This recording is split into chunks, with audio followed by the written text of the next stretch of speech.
Olá, pessoal, tudo bem? Sejam bem-vindos ao Psicologia em Pauta. Hoje, a gente vai embarcar numa jornada por um dos territórios mais complexos e honestamente fascinantes da mente humana: o espectro da esquizofrenia e dos transtornos psicóticos. E para começar, eu quero deixar uma pergunta no ar, daquelas que fazem a gente parar para pensar. O que, afinal, define a nossa realidade? Será que ela é uma coisa só, objetiva, igualzinha para todo mundo? Ou será que é uma construção super particular da nossa mente? Guardem essa pergunta porque ela vai ser fundamental para a gente entender tudo que vem pela frente. Ah, e antes da gente mergulhar de cabeça nesse tema, um recado rápido. Se esse tipo de assunto interessa, se faz pensar, já deixa a curtida e se inscreve aqui no canal. Assim, ninguém perde as nossas próximas análises. Muito bem, vamos lá. O nosso ponto de partida é uma palavra que muita gente já ouviu, mas que nem sempre é bem compreendida: psicose. É aqui que a nossa relação com o mundo começa a ser questionada. Olha só, é importante entender que a psicose em si não é uma doença. É uma síndrome, ou seja, um conjunto de sintomas. E o ponto central, o coração da psicose, é justamente esse: rompimento com a realidade que a maioria de nós compartilha. Isso aparece principalmente de duas formas bem intensas: alucinações e delírios. E para nos guiar nessa exploração, a gente vai usar este mapa aqui. É o espectro dos transtornos psicóticos. Ele ajuda a gente a ver que não estamos falando de uma coisa só, mas sim de uma variedade de condições que têm suas semelhanças, mas também diferenças cruciais. A esquizofrenia fica ali no centro, sabe? Vai ser o nosso grande ponto de referência.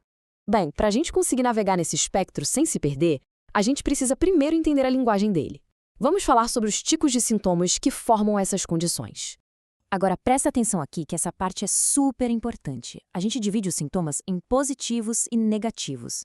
Mas calma, positivo não quer dizer que é algo bom, tá? Pensa como na matemática. Sintomas positivos são aqueles que se adicionam à experiência comum. Coisas que surgem, como ouvir vozes ou ter crenças muito firmes que mais ninguém compartilha. Já os sintomas negativos são o oposto, são habilidades que se perdem, que diminuem. A avolia, por exemplo, não é preguiça, é a perda da motivação, da vontade de fazer coisas que antes davam prazer. É a fala que fica mais pobre, a expressão das emoções que diminui, é uma perda, entende? Com essa base bem entendida, agora sim, vamos focar no transtorno mais conhecido desse espectro. Ele vai ser a nossa âncora para entender todo o resto, a esquizofrenia. Então, o que define a esquizofrenia? Não é uma coisa só, é a combinação de alguns fatores. A presença daqueles sintomas que a gente falou, como delírios e alucinações, um prejuízo bem claro no dia a dia da pessoa e olha só o detalhe fundamental: a duração. Os sinais precisam continuar por no mínimo 6 meses. É esse critério de tempo que a diferencia de outras condições parecidas. Para sair um pouco da teoria, vamos olhar o caso do João, um garoto de 16 anos. Ele começa a se isolar, as notas na escola caem, e ele começa a ter experiências como essa da citação: uma voz na cabeça dele alimentando a crença de que o vizinho quer fazer mal a ele. Isso mostra direitinho como os sintomas se misturam e impactam a vida real de uma pessoa. E essa imagem, ela consegue capturar muito bem o sentimento por trás de um diagnóstico. Não se trata só de uma listagem de sintomas num manual. É uma experiência interna de muita angústia, de uma desconexão que dói, sabe? Uma desconexão com o mundo e com os outros. Agora, vamos ampliar o nosso olhar para outras variações dentro do espectro.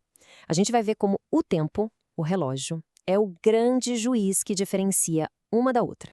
Essa linha do tempo aqui deixa tudo bem visual. É quase uma régua. Se os sintomas psicóticos duram menos de um mês e somem, a gente está falando de um transtorno psicótico breve. Se eles ficam ali entre 1 e 6 meses, o nome é transtorno esquizofreniforme. Agora, se a coisa persiste por mais de 6 meses, aí sim o diagnóstico aponta para a esquizofrenia. A duração é a chave, de verdade. E onde o humor entra nessa história toda? Bem aqui, no transtorno esquizoafetivo. Imagina uma sobreposição. A pessoa tem os sintomas da esquizofrenia, como delírios e alucinações, mas, ao mesmo tempo, ela também passa por episódios muito claros de depressão ou de mania. É um quadro bem complexo que mistura as duas coisas. Ok, chegamos na pergunta de US$ 1 milhão, né? Por que esses transtornos acontecem? E a resposta, como quase tudo em psicologia, não é nada simples. Hoje em dia, a ciência já sabe, não existe uma causa única. A gente trabalha com um modelo biopsicossocial. Nome complicado, mas a ideia é simples. Ele junta tudo. Os fatores biológicos, como a genética, os fatores psicológicos, como nossos traumas e o jeito que a gente pensa, e os fatores sociais, como o estresse, o isolamento. É a interação de tudo isso que cria o cenário. Pensa assim, uma pessoa pode ter uma predisposição genética, mas é a combinação disso com um trauma e a falta de apoio que pode de fato aumentar o risco. Por isso que essa metáfora do quebra-cabeça é simplesmente perfeita. Cada peça, a genética, o ambiente, as experiências de vida, é fundamental, mas é só quando a gente junta todas elas que o quadro completo aparece. Não dá para explicar tudo com uma peça só. Bom, estamos chegando ao final da nossa explanação e o mais importante de tudo é a gente conseguir conectar o que a gente aprendeu aqui com a nossa atitude lá fora, no mundo real. E a reflexão final que eu quero deixar é essa. Entender toda essa complexidade é, sem dúvida, o primeiro e mais poderoso passo para combater o preconceito.